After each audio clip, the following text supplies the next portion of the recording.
Welcome back to the Unbreakable Boundaries podcast with your host, myself, Jennifer Benili.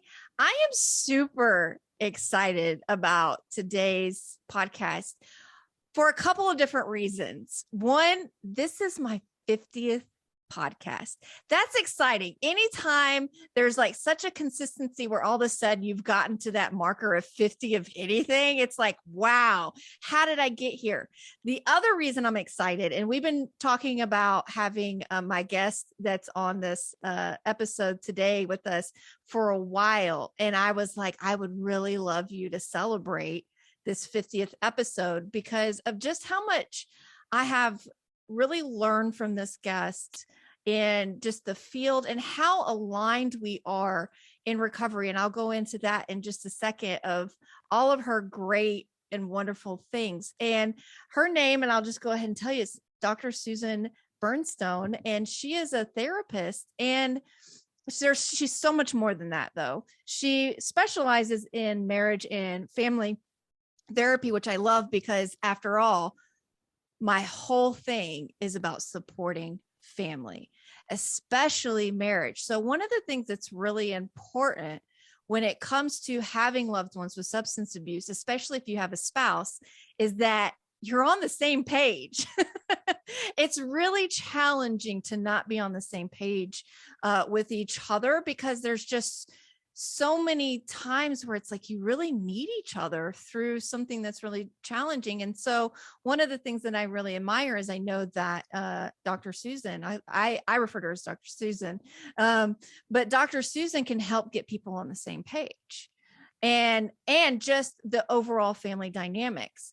One of the things that I've really come to appreciate about Dr. Susan, and this is just personally, is one of her gifts is that she can really truly listen to what someone is needing and then actually help them achieve in a very simplified and digestible way the goals in order to achieve the thing. And she takes very much a holistic approach. So she looks at the bigger picture. So she doesn't look just at the mental stuff. She takes into account, well, what are some of the physical things? Is there some physical challenge? Do we need to go get you into a doctor, assess, something that's maybe going on physically that's impacting you mentally or emotionally? So let's start there. Let's really look at the whole person. And I've had so many conversations and she's helped me in so ways. And here's the thing about someone like myself. I have been in therapy in and out my entire life. And it's like, it's always just the same kind of stuff. It's just like, we're going to go in, or at least me, I'm going to go in, I'm going to tell you what you want to hear. And you're going to buy into whatever it is that I want you to know about me. And that's going to be our whole conversation. It's whatever that I want. What I love about Dr. Susan and what she does is she will pull out, ask the tough questions, ask the right questions based on monitoring what that person needs. And that's something that's been such a gift for me, is when I get into that place, she's able to go in, ask me some really great questions, and then help me clarify what it is that I'm looking at in a very safe environment. So I think that is the start of at least the introduction of why I think Dr. Susan is just so amazing at what she does, especially from someone that has been in and out of therapy their entire lives, and what makes her so magical and different from every other therapist and I don't go to her professionally, but because we're friends, she has certainly helped me out in so many ways. So I really appreciate it. So welcome to the show, Dr. Susan, and thank you for allowing me that introduction into you. Wow. Jen, first, let me just start with congratulations on 50. This is amazing. And I am so honored to be here on your 50th show. Like, this is amazing to me. Like, I know you know a little bit about what an achievement it is, but it is a huge achievement to stay all through this process. of the ups and downs of making this stuff, what you've created. And so congratulations, you're just amazing. And I'm really thrilled and honored to be here. So that's what I wanted to start with, first of all. And I'm still recovering from that introduction. Like, I really was working to take it in, because taking in compliments, most of us have difficulty with that, but I tried my best to stay centered and to listen. And what brought tears to my eyes, because what I loved about everything that I heard you say was so much of what I tried to do. So to know that, like, you get that without me telling you that that's what I'm trying to do, it's like, oh, you need to write my book or something. Because, like, whenever I struggle with a description, like, I'm calling on you to write that. So I have so much to say, and just, I'm here and I'm so glad to be here. And again, thank you. And also your listeners, and I'm excited for them to hear our conversation too. Yeah, and that's just it. What I love about the way that I enjoy doing this is it's really just a conversation, practical things, like helpful suggestions to the families out there that really are struggling in this way. And I couldn't think of anyone better than to help, my listeners really understand all of the complexities that come with, the struggles of having a loved one that has substance abuse issues. And I know that the technical terms and we talk about this substance use disorders, but I like saying substance abuse issues because we can get over issues, right? So, I think that one of the great and wonderful places for my listeners where I would really like to start is maybe a little bit, because I know that you've worked 35 years in this field and you've seen a lot and you've helped a lot of people. So, what do you feel like for yourself in terms of helping, other family members, and whether it's with substance abuse or not? How do you feel like, let me ask this differently. What's your biggest, proudest moments when you can start seeing families shifting and changing and growing? So, like, when you can start seeing some changes in them, what does it usually look like for you, and what makes you the proudest? I don't know that question was very clear as I'm listening back to it, but we'll just open it up and see what you take from it and then go from there. That's great. And I have to shift because I had in my head a whole nother question I was thinking ask me without you telling me. Okay, so what was it? Let's start there. No. This is a great question, because what I heard, and it's so interesting, because for me, I love those moments when I see the shift being made, whether it's in individuals or families. And those are my moments when, like, I get the chills, where I know I'm doing what I'm supposed to be doing. So it's a great question. And it's having me think about it. I think it's about, first of all, the first thing that comes to mind, and I'm getting the chills again, is when I see viscerally in people the guilt get lifted. As families are walking around and holding on to so much blame and guilt, especially parents. I mean, oh my God. Like, we feel like I'm a parent, and it's like, no matter what our kid does, it's like, oh my God, it's our responsibility. And the things that we swear we'll never do as parents, and then we do them, and all of that stuff. By the way, just to your audience, to explain something, I'm from Brooklyn, New York. I was born in Brooklyn. I've lived in Brooklyn most of my life, and I'm still in Brooklyn. We talk really fast here. So, Jen, please I know that you have listeners all over the place, but when I get excited, I go quickly. So feel free to say, Dr. Susan, slow it down. Okay? Because I can feel myself getting that, like, but you know what? Just get excited and just talk fast. People can slow it down. Right. So, because we all feel that, like, that responsibility, we want to do it right.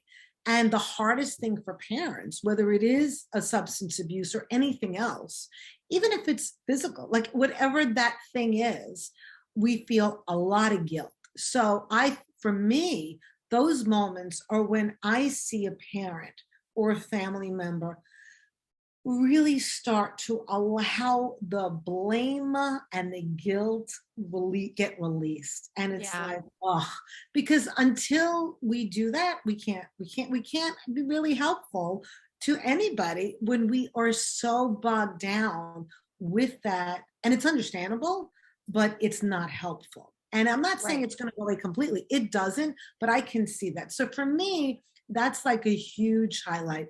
Just it's interesting because I work with both. So I work with the families and I also work with people who are suffering. And we've talked about this a little bit, but I'm very happy that recently too I got somebody who was not seeing how a substance was Right. impacting on their life. And they recently, after 2 years of working with them, got to see, oh, this is the primary. Mm. This is the primary. And that was when the person went, oh, oh, really? Like, huh, now I'm here. Like, you've been telling me that. Oh, and they accepted it. And so it was like, yes, you know. So Yeah. it was like, so, and that too, that stuff too. Yeah. Yeah. And so that's on like both sides of the equation. So from the families of the families going, oh, I'm not responsible. Like I don't have to hold on to all this guilt and my decisions don't need to be designed around trying to compensate for all of the reasons I feel guilty and trying to make up for something that I didn't do in the first place. Yeah, I'm all about complexity, right? Yeah. And I also just want to say, although all families have similarities and some patterns, every situation is different, right? But it's very complex because one of the kind of the challenges, if you will, and if I can get into this a little bit, one of the challenges for family members is that sometimes what happens is they're so looking at it through the lens of doing the right thing and being the good parent or family member that they can't see what that person really needs because they get so stuck in, I have to be the right parent. I have to get it right. And then it's related to what is their idea, their belief about good parenting. And sometimes the belief about good parenting is really not helpful. And in fact, it hinders their being able to support their loved one. Yeah. And yet it's, going back to the complexity, it's like, all they want to do is help their loved one. So it's like redefining what does that look like and what are the outcomes of this is where it's for me, I look at when I'm helping families of going, we can totally see how you got there and what your thinking is. Let's reshape the thinking though and look at outcomes versus expectations versus, how much is being driven by the emotional. Cause it's like, of course, all you want to do is, and we do what we know to do, right? When it comes to helping, we're just doing what we know. And this is in general, what we know how to do. And so it's like, sometimes it does take someone else to kind of say, okay, you're doing what you know how to do. It's kudos for you. Like, and let's reshape some of these things and look at what really is helpful. Yeah, absolutely. My famous question is like, why does this make sense, right? And looking at why does this make sense on both sides for everyone? Why does that behavior make sense? But then it's not helpful. Why does it make sense that this person's using? Okay, because they need this. And let's now figure out how else they can cope. Right. Yeah. Or, why does it make sense that the parent is not able to set the boundary that's needed? Right. You unpack that. Oh, okay, this makes sense. And now let's look at it differently. Yeah. Let's look at it differently. Yeah. And I love that because it's like, obviously this is the Unbreakable Boundaries podcast, right? So we're talking a lot about boundaries and a big part of the boundaries is actually looking, and this is what makes them starting to think about them being unbreakable. It's not just, saying something. It's also doing things differently than what you've ever done, doing things that are structured to really look at what are you trying to achieve, and then making sure that your decisions are aligning with those goals that you're setting out. And I think that's really important. And then also looking at, and I love that question that you asked, because you've asked me this several times, where it's like, well, so, okay, so why does this make sense? And what I love about that question is that for me, when I'm starting to feel some shame and self-doubt and all of those things about something that I'm experiencing at the time, you say, well, okay, so why does this make sense? And then I can actually come at that from a different place that removes the guilt, that removes the shame feelings, and get a little bit more clarity on what's really going on, and then tackle it from a different angle. So yeah, absolutely. I love that question. I want to kind of go back though, if you don't mind, because I think one of the family struggles is what seems so obvious on the outside looking in is not so obvious to the person that is struggling with substance abuse, right? And this is something that families have a very challenging time getting their heads wrapped around. And this isn't just with the person that you had just mentioned that actually is, looking and going, oh, maybe the substances are causing a big part of some of why I can't move forward in my life, right? And how long and how much it really takes for someone to realize that these substances are a big challenge. And so can we just talk, and I don't, necessarily want to talk specifically about that person, but just the overall resistance that people have. And I know that you've been in the field of people that have substance abuse and you work with them. What do you feel like are their big resistances, and why does it take so long for someone to start seeing that the substances have a big impact on their life?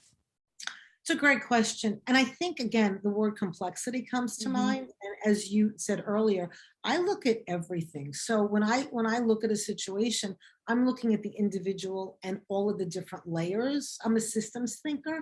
So I look at like the individual holistically, both the biological, the cognitive, the emotional, all of that. Then I also look at all the other systems and how the person interplays with their immediate family, their group, their church, their religion institution, with all the institutions that they deal with, and the larger society.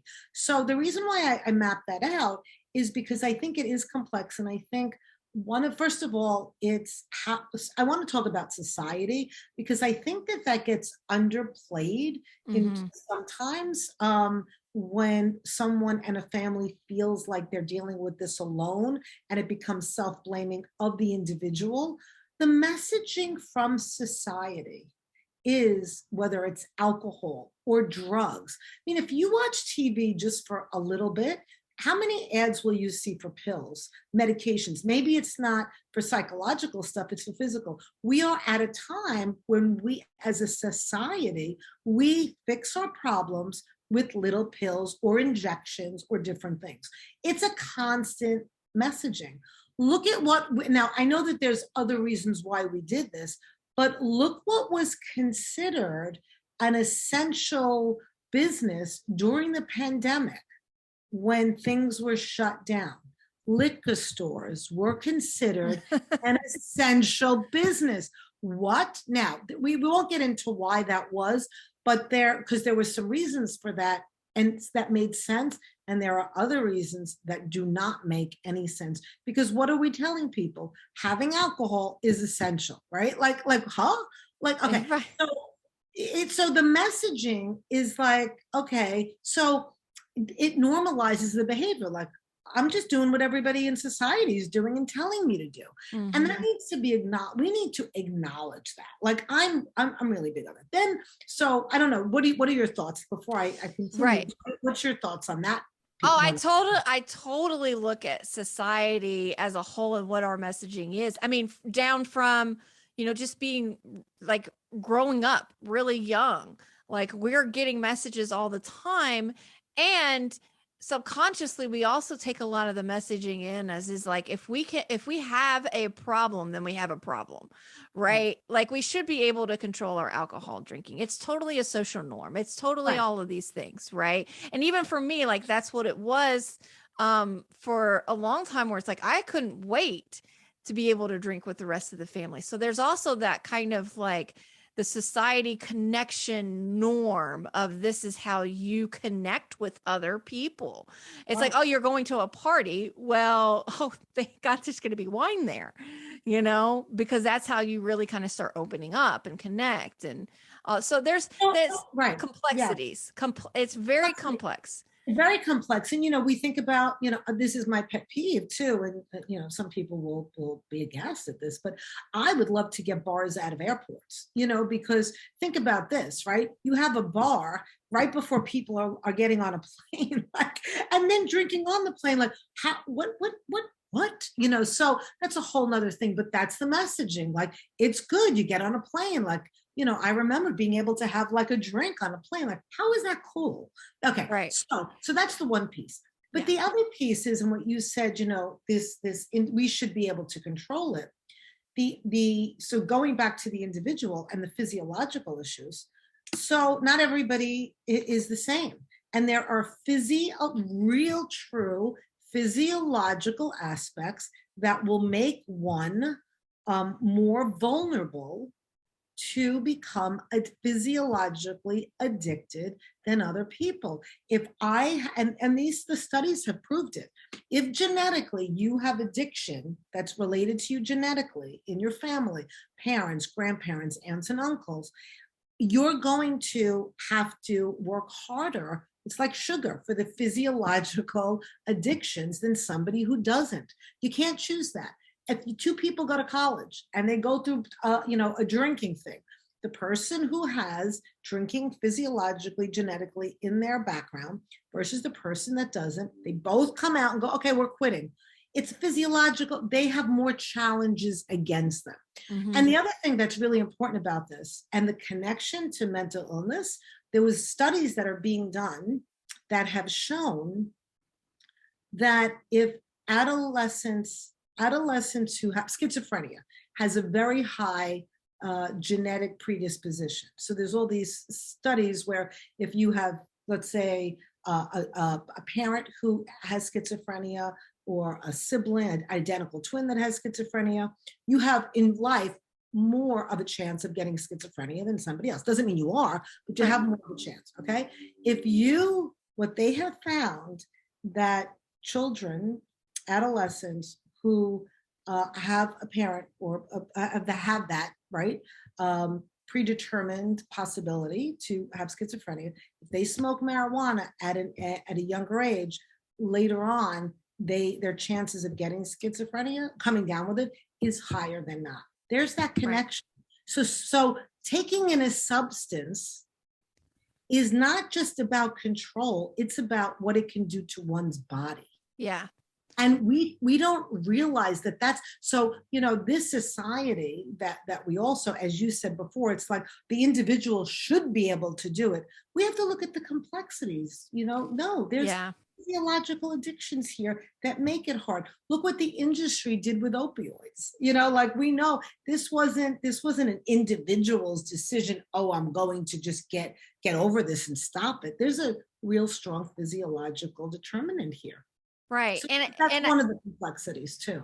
And I mean, and we could keep going down the road in complexities. I was just thinking about when you were talking about the physiological stuff, I keep hearing all the time, like part of the thing that like parents will say is like, if you just put all the drugs down, right, then like you'll be fine. So just put the drugs down and then you'll go fine. But in the physiological, what you were also saying is that there's just a little bit of extra things that someone that has the physiological terminology is escaping me right now. It's right. Physiological right. It's that is it. Right. So someone that has that may have to work just a little bit harder. It's not a an escape to And say, it's not an excuse. it's not an excuse. And this It's is an acknowledgement. You have to, right. See, and here's what I also want to, I used to do this with regular phones, but we don't use regular phones anymore, but I'll do it with the cell phone. So for families that go, you just have to stop, right? I would like everybody, try it now. You probably have a dominant hand that you pick up your cell phone with, and maybe, you put it up, we don't always put it up to our ears anymore, but, sometimes you probably do. Take the hand that you pick up your phone with and put it up to your ear. Okay. So now try for a week using your other hand. Okay. Just use your other hand. How difficult is change? And that's not physiological. There's no association. It's not an emotional coping mechanism. It's nothing. It's a neutral thing. If we realize how difficult change is over something neutral, imagine how challenging it is to give up a substance that has all these levels of complexity. And so I think for the families, it's when you said that, it's about honoring the complexity and the challenge. Doesn't mean that and this is it's the other piece, doesn't mean then that you allow someone to break the agreement. There's a difference between holding someone accountable, which is what you are great at talking about in terms of the boundaries, right? Holding someone accountable to the agreement, setting the boundary, while also having compassion. Well, and I think therein lies like a big thing where families can really find themselves truly helping is both balancing out the complexities while also honoring themselves and going, it's not an excuse. We're not just going to allow you to act any way you want, but I hear you. I know how hard it is.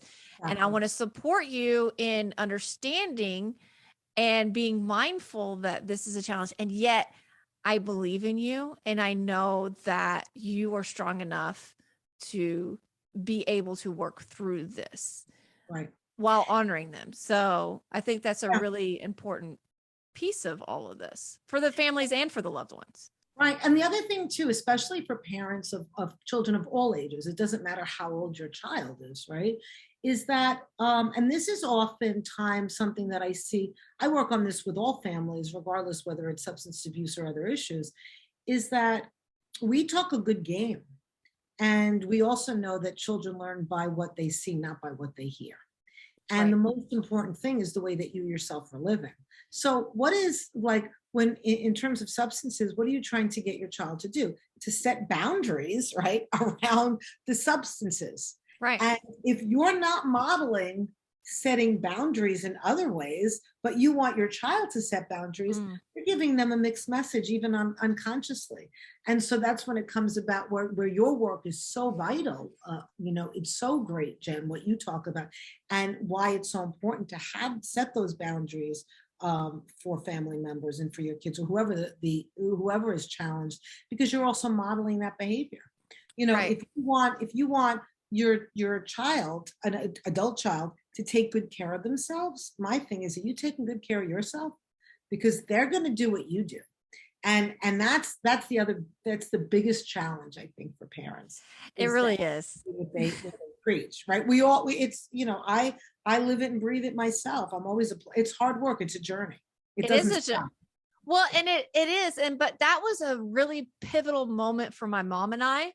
And she did not get help. And I talk about this a lot, but she didn't get help for herself for the sake of modeling. She got help for herself for the sake of understanding that it was like, this stuff was way over her head. She didn't understand. And it wasn't to try to help me. It was to help herself through her journey. She figured out that she had a problem that was different than mine. She did not have substance abuse issues. She didn't have to put the bottle down before I was able to put the bottle down. You know what I mean? That wasn't the challenge. The challenge is knowing what she was responsible for, and then her own personal journey of working through some of her stuff. For me, that was a really pivotal moment, because what she modeled for me was the journey of self-discovery. And that she kind of took some of my excuses away from me, in terms of, I would look at her and be like, but what are you doing to change? And I know that's not healthy, but here's the thing is at the time I wasn't in a very healthy mindset. So of course I was going to look at her and go, so what are you doing to change? And honestly, here's the thing. I can't tell you how many people in recovery beg and plead and wish that their families would get help for themselves as well, just so that they can know how to talk to them, how to relate to them, what's really going on. And they're like, I just want to be seen and I just want to be heard. And I wish that you could see and hear me more than anything else. And that's the challenge. Yeah, I love that you talked about, the pivotal moment when your mom went to really go through her journey about working on herself. Because I often hear this and I wonder, did you also feel a little bit relieved? Like her happiness or her whatever, her world didn't just revolve around you, and did it provide you with some relief in a way? Honestly, it did, because it was a very very interesting what happened, because I didn't ever think that she would be able to live without me. And yes. And in the back of my mind, I just always kind of knew that no matter how bad things got, she was going to do what parents do, which is swoop in and rescue me, because she didn't want me. And it wasn't a manipulation. It was really a thought of, my mom's never going to let anything truly bad happen. And as if she had the power. If she had the power, right? Had the power, right? Yeah, right. Right. So but in the back of my mind, I always told myself, like, if things got really bad enough, I could always just get her to like come and bail me out. I didn't really, she would, and this was great. And part of me, and this was just my story, so part of me also felt like her coming in to swoop, no matter how mad she got, because she'd get really mad, right? And she scared the hell out of me. But it didn't matter that she was mad. The only thing that mattered was that she was there. And that's how I received love at the time, was that that's how I knew she loved me, was she would come in and take all my problems away. And it was great. And I was like, this is awesome. And so I didn't know how to do it any other way. So that was for me when it was actually, I'm going to allow you to live your life the way that you choose to live it. This is my mom saying this to me. Right. And I'm going to learn to live without you, was a very big pivotal moment for me, based on our patterns and based on what it was that I really needed to see happen with her. I mean, obviously we didn't know how that all was going to play out and what a big pivotal moment that really was until later. But I just want to add, but you knew, to clarify, that she still loved you. She wasn't abandoning you. There's a difference. Just to clarify that. She's not, because sometimes parents hear that as, I can't abandon my child. She wasn't abandoning you. You knew she loved you, and was there, but she had to take care of herself, and you had to learn how to take care of you. Well, and I think for her, and the timeline from the moment that she got help to this moment, that was 3 years of solid work on herself, deep diving work on herself, to deliver that message in such a way that told me that she still loved me, she wasn't abandoning me, and she was going to allow me my choices. And such an impactful in that way. So, there was a lot of her own journey, and my mom and I talk about this a lot, of how much of she's had her personal work, how I've had my personal work, and then we've been able to work together. It's 3 separate things. Yep, absolutely. And the other thing that just popped into my head that I hadn't mentioned yet, and I think it's really important for people out there to listen, to hear this too, because there might be it's not just about parents and children in terms of the children having the substance abuse addiction or the challenge. It's also the parent. And I see a lot of adult children whose parent has the addiction problem, and it's the same thing. It's about, they've grown up thinking that they had to do everything for their parent in order to help them survive. and the work that we've done that's been successful, and you're not doing it for the parent, you're doing it for yourself. But what sometimes happens is, and I've seen this just recently, where the parent starts to change because you're not going in and rescuing them, and you're setting boundaries. And I saw this on I won't get into the details, but it happened just now where somebody was coming to the house, and the person had to set the boundaries. It was really important. Well, and that's something that I feel like you can really speak on, because one of my things that I tell families is like, first, let's just look at your patterns, and then let's look at where we can change some of these patterns, because if you change a pattern, it's going to cause your loved one, for better or for worse, to also change, whether they want to or not. And it may, I mean, we don't know how the outcome is going to look in terms of the change, but the question is, okay, they call you and they tell you this, and you react this way, and then they react that way, and then you react, and it's just like, we're in that pattern. So what is like the change that you can make to change the conversation? And it's those little subtle pattern changes that can start really making a big impact just from changing the pattern. Well, and here's something that I want to bring up that's really key, and it's a big piece of the work that I do with some people. I call it, and other people have called it this, the consequences of change. And I see this a lot when doing couple work, especially with couple work, because, and I'm sure you know this, because when one person supposedly has the quote issue or the challenge with substance, and the other person just sees it, it's them. Well, what's the consequence of change? There's always consequences. It could be positive, but it could be negative. And so what I always take people through is, some kind of exercise, and like, if that person does change, what's your life going to be like? And what's going to change your relationship to this person, to that person, even if it's in your own head? So for instance, sometimes in couples,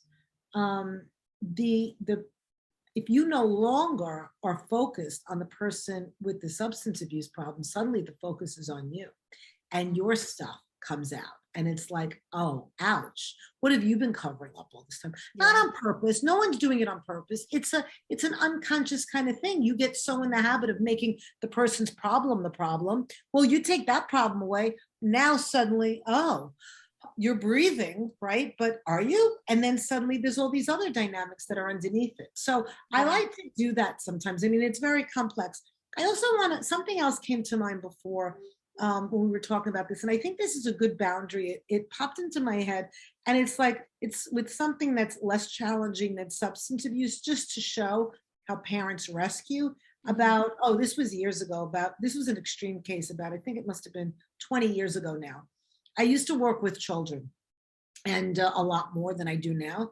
And I used to work as an advocate also in the schools, in helping both parents and the school system see the child's needs. So I would work with children who really, and that's a tough thing for parents to do, to be able to see that their kid has something that they need to get help for, right? Mm-hmm. So I would, assess kids, and then work with the parents to see that there's a need. And I worked with a family and worked with the school to get the child into an appropriate placement and get all the services that they need. And then the kid grew up, and I saw them periodically over the years, and the kid was now in high school. And they so loved him, and they wanted him to succeed, that they were 100% doing all of his homework and writing all because they didn't want him to fail, because he had worked so hard. And like, that is like, if you just look at that, right, it's a similar behavior. It's rescuing. It's like, it's rescue. And I worked with them really hard to get them to not do his homework, and to realize, you are actually doing a disservice by doing all of that for him. And that's a similar thing with the families with, again, children, parents, siblings, whatever it is. You think you're helping. Wait, he's getting a good grade. We're going to do it for him. No, he's not learning how to live and perform. And you're also giving him the message, that he can't do. And that's another thing, and I know that, you know this, that if you rescue, the message is, yeah, you really can't do it. You're not going to be able to recover. Well, and that was something that honestly, and I was just actually talking to a mom the other day about this very thing, because it was like she was struggling, and I said, listen, what you're actually showing them and telling them is that, and I had the same thing with my mom. I didn't actually believe that I could live my life on my own because I didn't know how to live my life on my own. And the truth is, and we'll go back to your question. Well, why does this make sense? Well, in this context of the example that you just gave, why does this make sense? Well, in their minds, their logic is, well, we actually are trying to help him build his confidence. Right. Right. So it's For like, and there's sure. so many other like complexities. So it makes a lot of sense as how those parents got to that decision to do that. Right. I remember when my daughter was in kindergarten and or first grade, whatever. She was in the early years, and all the parents were doing like all the assignments for the kids. And I'd go into the classroom and I'd see these magnificent things hanging on the wall, and I'd be going, the kids aren't doing this. Like, like she was in a gifted class, and I'm like, she's not there. I knew these kids were as gifted as they were. They were not doing this. And so, hers was, she did it. I was not that parent that was going to do her homework Right. for her, because I knew that wasn't, so hers was the worst on the wall. And I would go up and I'd be looking at going, and there was a part of me like, oh my God, but I knew it was her work. It wasn't the parents. It wasn't my work. And you give that message, and we don't realize it sometimes that, when we do it for them, the message is they can't do it. And then we expect them to do it. Then we say, what do you mean you can't do it? And it's like, well, I never had to. How would I have learned to do it if you did it for me all this time? Right. And it's like, whereas in your logic flow, you want to build their confidence, you're actually giving them an opportunity that takes away their confidence, and that's really what they need more of than anything, is the confidence that they have the ability to do it. And I think that when my mom, delivered her message, she's like, you're just going to have to figure out how to do it. And then when I actually started doing it, I was like, wait, I got myself out of trouble. I started living my life. So when I would get myself in financial trouble, I figured out how to get myself out of financial trouble. In the beginning, it wasn't always very clean. There's times even now where it's like, I'm going to have to figure out how to get out of trouble. And it's not by just asking someone to give me money. It's by, how am I going to work a little bit harder to make ends meet? Right. So, there's so much to that. Yeah. And the other important thing is, and again, I just want to underscore, because I know how parents can hear this. It's not about not done with love, and you're not abandoning and you're helping. You're also teaching your kids to identify their own needs so that they can ask for help. So that now, Jen, and I know you've learned this, what you've learned to do doesn't mean you have to do it on your own. It means that you're assessing yourself. All right, I don't have this. Like, what do I need? And then you go and you ask for help. I could use a discussion to bounce ideas. I can use something here. I need help here. That's a gift. And that's really hard to be able to do. And the other thing too is, we as parents, we want to be able to protect our children from feeling any kind of negative emotions. No, they can't. You have to actually, and I remember the hardest thing for me that I remember one year doing, my daughter was upset about very upset. And I had to sit with her, and I worked really hard to do this while she was in pain. And I didn't tell her, give her the answers, didn't tell her, don't feel that way. I had to literally bite the side of my mouth to not allow. I had to go, all right, what would I be telling somebody? What would I be telling a client right now? Well, because I knew what the right thing was, and I was struggling, but I had to do that. And also, it is so painful when you witness your own child in pain. And you need to be able to do that, because they have to feel it. They have to, in order to learn how to adapt in a healthy way, you have to, and I always say this too, you have to feel your feelings. And what is one of the things that, people who use substances do? They're using the substance to not feel the feeling. Yeah. And it can definitely be very challenging when you have someone in front of you that, like, you just want to fix it. Like, you don't want them to feel pain. But I do understand also the consequences of that, because again, we go back to my mom, and this is not beating up on moms. This is just my story. Right. But there was a lot of times, and it took me even many, many years in recovery to start realizing this. I always went to my mom to ask her how I should be feeling in this situation.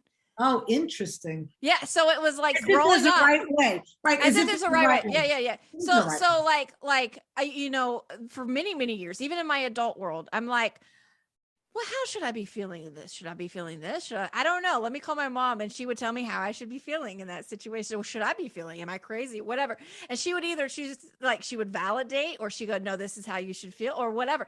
Unconsciously, only because it's like, I'm literally going to her, asking her how I feel. Right. So of course, just immediately she wants to help me and tell me how that I need to be feeling in this. Right. And so then she was my go-to person. I started realizing it growing up, when I really started embracing the whole, whatever it is that I'm feeling is okay. Right. 100%. And then 100%. there was a little bit of some challenges for a minute between me and my mom, when I'm like, I'm honoring my feelings. And she's like, you shouldn't feel this way. And I say, I'm honoring my feelings. Well, you shouldn't be. And I said, yes, the hell I should be. Consequence of change right there. Consequence of change. If you start to become your own person and trust your own self, what's her role then? And that came from a good place, her going, no, you should. She thought she was helping you. And Absolutely. Right. So it comes from a good place, but the consequence of that was her feeling, okay, what is my role now? What does Jen need? Jen does no longer needs me to tell her what to feel. She needs me to then say, I hear you. I hear you. Yeah. And that, and then, the person may not need you as in the way that you thought they needed you.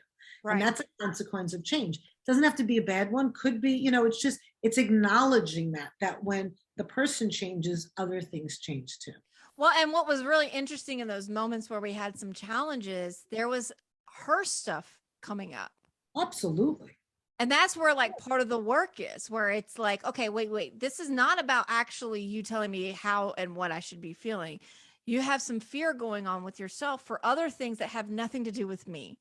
Right. And it's gaining the awareness. And so that's where it's like, that's some of where the parent's role can really be impactful, where it's like, oh, I have stuff coming up in this. And how do I need to just take a pause and look at it, and then be able to actually really be present and be there and hear what my loved one is saying. And this is not easy stuff. What'd you say? I'm sorry, Jen. I said, this is not easy stuff. This is no, but it's a journey.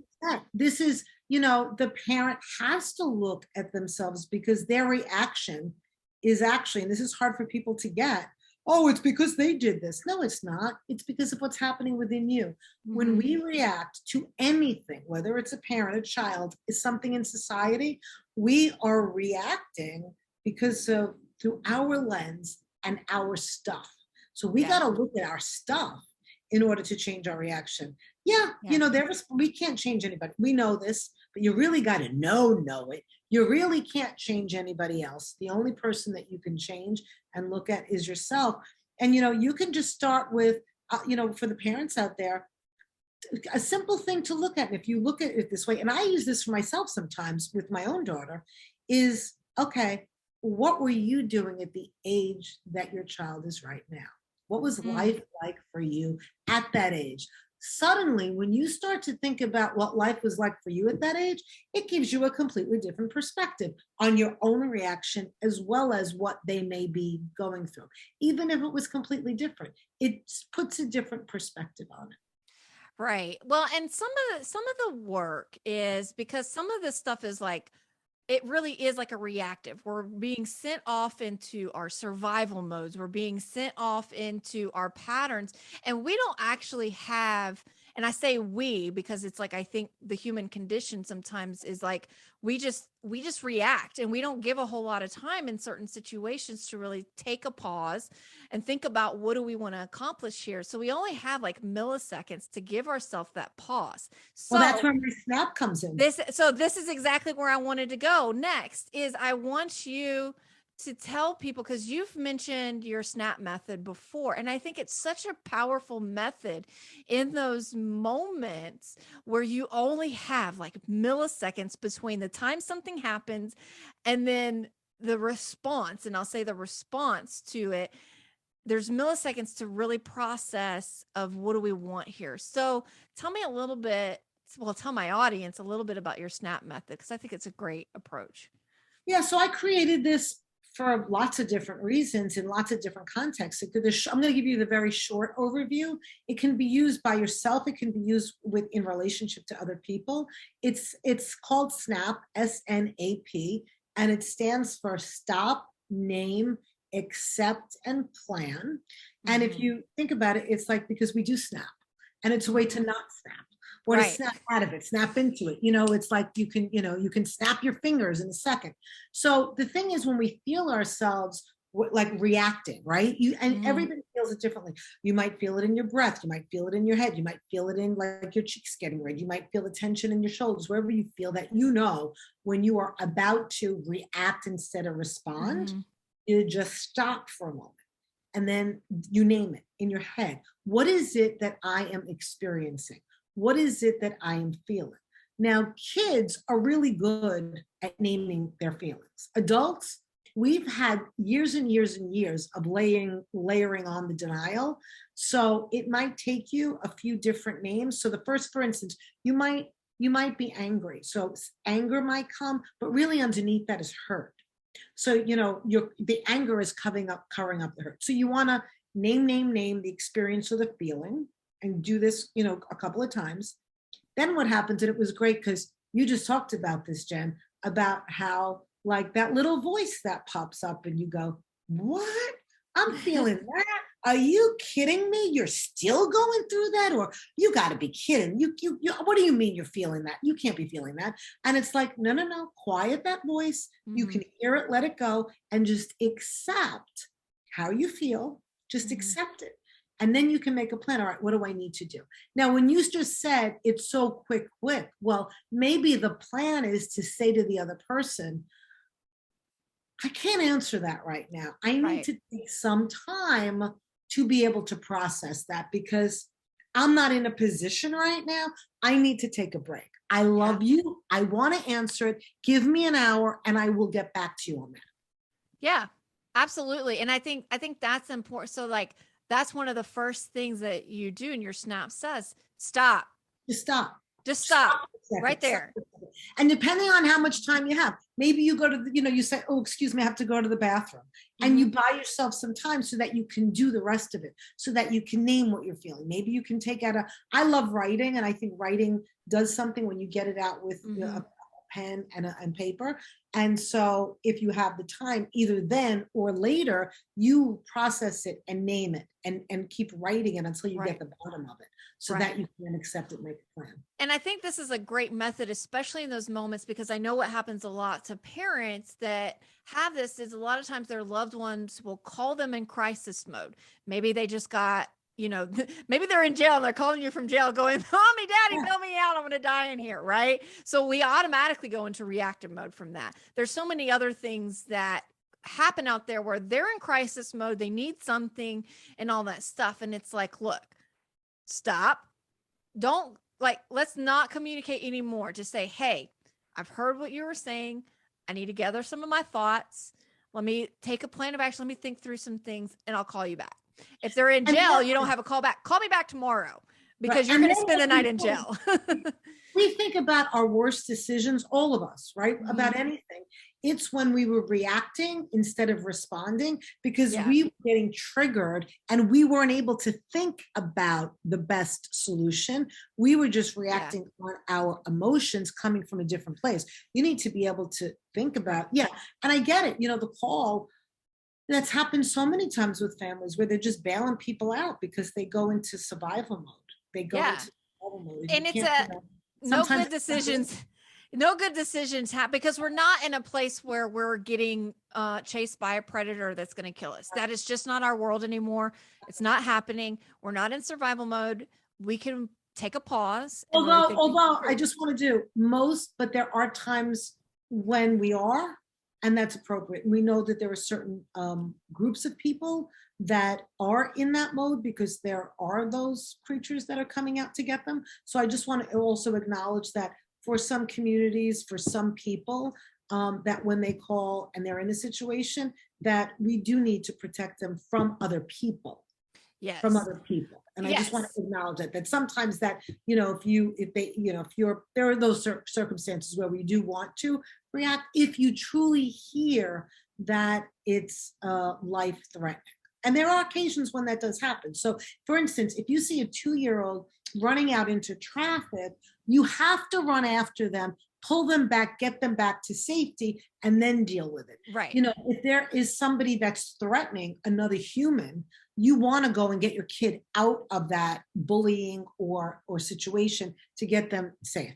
However, if they just got a DUI, if they got picked up because they got into a car accident and they were intoxicated and they were brought to the jail, they're safe at that point. You're right. Yeah. They are safe.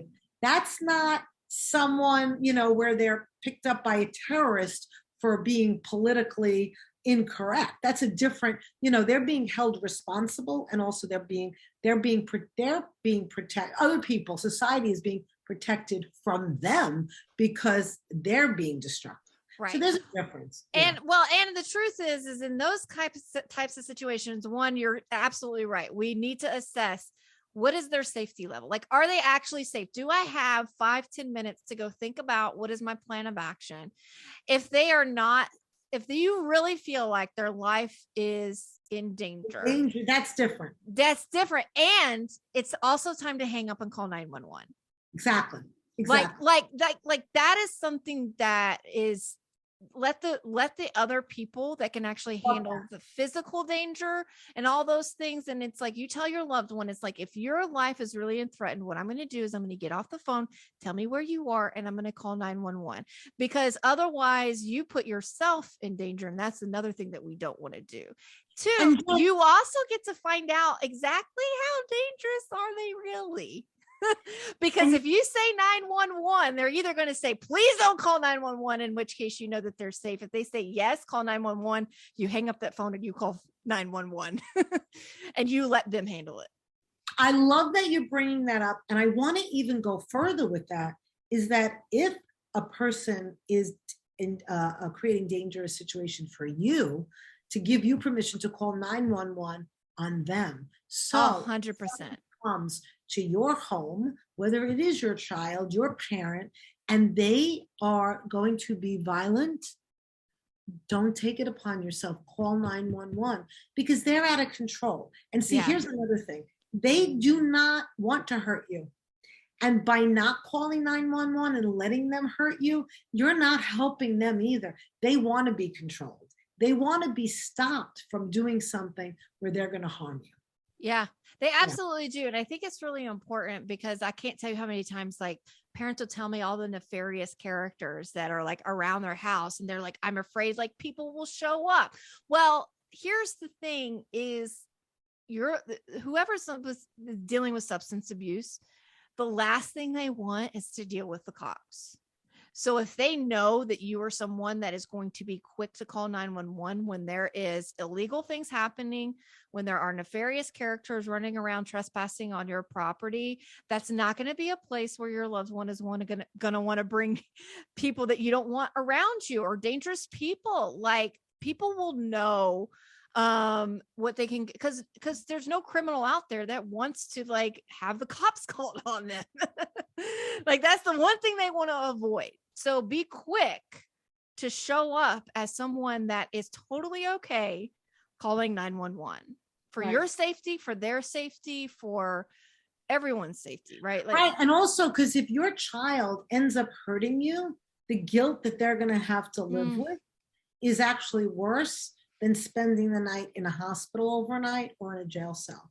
Yeah. Because when someone's that out of control and they become violent, you know this from working with people in terms of, the stuff, once they are sober, the guilt that they feel from having stolen from their families, from doing all that when they were in using mode, they feel horrific. And that's a whole thing that they have to then deal with. So, and I know it's hard to remember that as parents when you're in that moment, but that's part of the journey and that's part of the work. Yeah. And I think part of going on with that, and then we'll start kind of wrapping things up. But this is very important is that for the parents to remember that what you think they're not capable of, it doesn't apply when it comes to substance abuse, because I've seen a lot of really, really good people do a lot of it doesn't mean that they're bad people, but they are capable of doing really bad things. I've seen really good people go down that road, completely lose their sense of self, completely go, depending on what drugs, they don't even recognize you anymore. All they can recognize is that you're an obstacle and that they are going to go through. And this is not to put fear, but it is to put fear, enough healthy fear to realize you're not talking to your loved one. But too many parents have either gotten harmed, like you said, or have gotten killed by their own kids. Right. Because they've stood in their way or they confronted them under a certain state of mind, and it was dangerous. And so this is nothing to, and I don't necessarily want to end on that note, but I do want to remind people that this is not your loved one anymore at this present moment. This is someone or something else. And then that's where some of those boundaries come in. You're not setting boundaries around your kid. You're setting boundaries around yourself to protect yourself. You're setting boundaries so that they understand what they can and they can't get away with. And, the harder that they are into their substance abuse, the bigger and more important the boundaries really is needed, to be honest. So here's one of my final questions that I like to ask people. And then I want you to share your contact information. But the final question is what is like the one boundary that you feel like people and family members can set for themselves? And I know there's not one, but if you had to say one, what would it be to start with? I think, that's a hard question. It's an interesting one. I know that's what this podcast is all about, is about boundaries. I think I don't know that I can, I don't know that I can come up with one that's universal, but I can kind of, I don't know if this will help in answering it.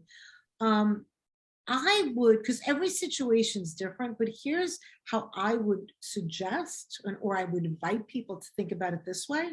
And as I talk about this, I'll see if it gives me clarity.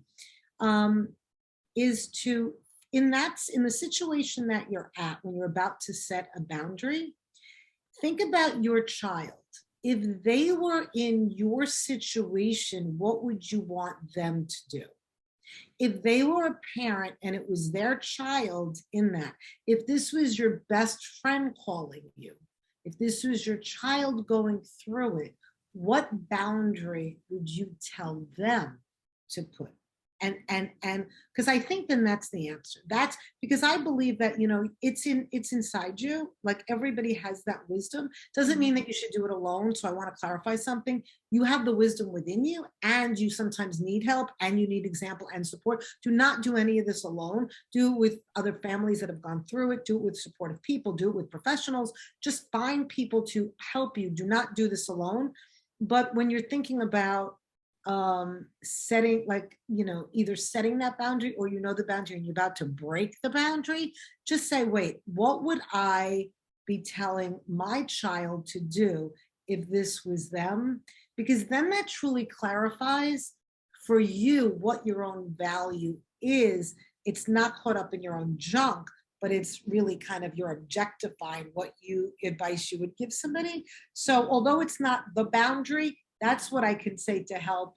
That's the piece that's most important, I think, is what we would want. Does that help? And that is exactly, so at the core of all of this, at the core of making the unbreakable boundaries, it's not so much the strategies and the tactical stuff and all of the like, oh, we gotta, do this and we gotta say this and we gotta be there. Not a one size fits all. It's not a one size fits all. But what you just said was the most important thing is that you start paying attention to what is truly the right answer and the wisdom within you to deliver of what you need to do at any moment. And that is at the very core of making the unbreakable boundaries. That's at the head of it.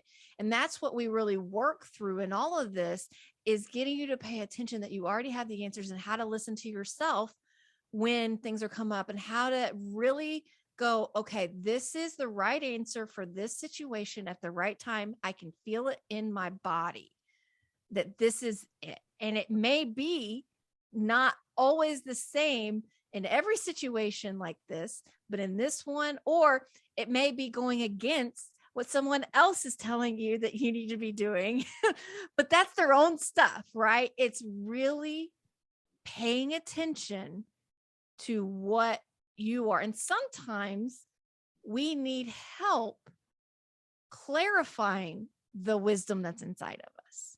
Yep. We need help to someone removing the junk that gets in the way of our true wisdom. And that's where it's like people like me and people like you.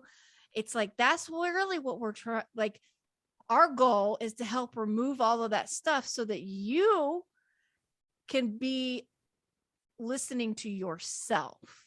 Exactly. And what's getting in your way. Right.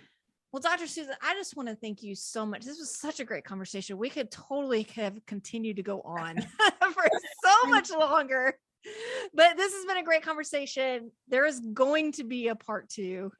There just got to be. Absolutely. Maybe the 100th episode will come bring you back, right? But thank you for being my 50th episode and just being here. I think this was such a powerful conversation for my listeners, and I want to thank you for your expertise and the work that you do with families as well. I think that's great. So I would love if you would give your contact information out in case someone is going, man, I really need someone like you, both for marriage and family and whatever we got going on, for my loved one that needs help. Well, Jen, I first just want to say congratulations again and a happy anniversary on your 50th. Yes. Like, again, this is just, I love to celebrate successes. So this is a huge success for you. And I am just so honored to be a part of this special episode. And we don't have to wait for 50 more. We can have we can. I'd be happy to come back on 100, but and I look forward to that. And I would also love the feedback. It would be great. And I know that you sometimes get feedback from listeners, so it would be great. I'd love to hear if anybody got anything out of our conversation or what they disagree with. I love to hear disagreements. Yes, too. Me too. So that would be great. So you can actually reach me. My website's right now under construction. It's still there, but you can you'll see some changes coming out in 2022. But you can email me at Dr. Susan Bernstone at gmail.com, and I'm going to spell it out. It's DrSusanBirnestone@gmail.com, and you can probably put it under the show notes to help. Yeah, I'll have a link under the show notes. You can just Google me, and my website will come up in lots of different places. So yeah. And Jen, I look forward to having you on my show. Both. Yes, because you have a TV show. I do. Correct. I have a television show. I produce and host a television talk show on public access that's really streamed all over the world. And it's called Your Voice with Dr. Susan. And so you've been on a couple of shows in that I did during the pandemic. We're still in a pandemic, but that I did in the pandemic, when I did those panels and those fun things with experts. But so I look forward to having you on again when I resume taping. I'm so looking forward to being on it. I think it's great. Thank you again. And the work that you do. And is just so amazing. And you're just such a great interviewer. And I think that, yes, just keep doing this because this is just so fantastic. And it's one of your many, many, many talents. Well, thank you very much. It's been such a pleasure to have you on the show. And please, if any of your listeners have any questions for me, feel free, just please reach out to me. And I'm sure they will. And I hope that people do really take you up on that offer of just reach out. What made you uncomfortable? What was something that you struggled with? What was something that wasn't really clear for you? If you have a particular situation that you'd love to have guidance on, please feel free to reach out to either Dr. Susan or myself. Always, me and Dr. Susan especially, and she has some amazing insights. So thank you again for sharing that. And thank you, and happy 50. Happy 50. Yay. And thank you for listening to this podcast. If you want to listen to more or find more information out about this podcast and more of what I do to help families, you can go check out my page at unbreakable.boundariespodcast.com. It's full of other great podcasts just like this one and other great resources to look through. And please remember to share this podcast with others. You never know who may need to hear this. People are often hiding their battles in this arena, and sharing is a great way to provide this valuable resource to a person you may not even know who needs it. And don't forget, there is always hope, even when things seem the most hopeless.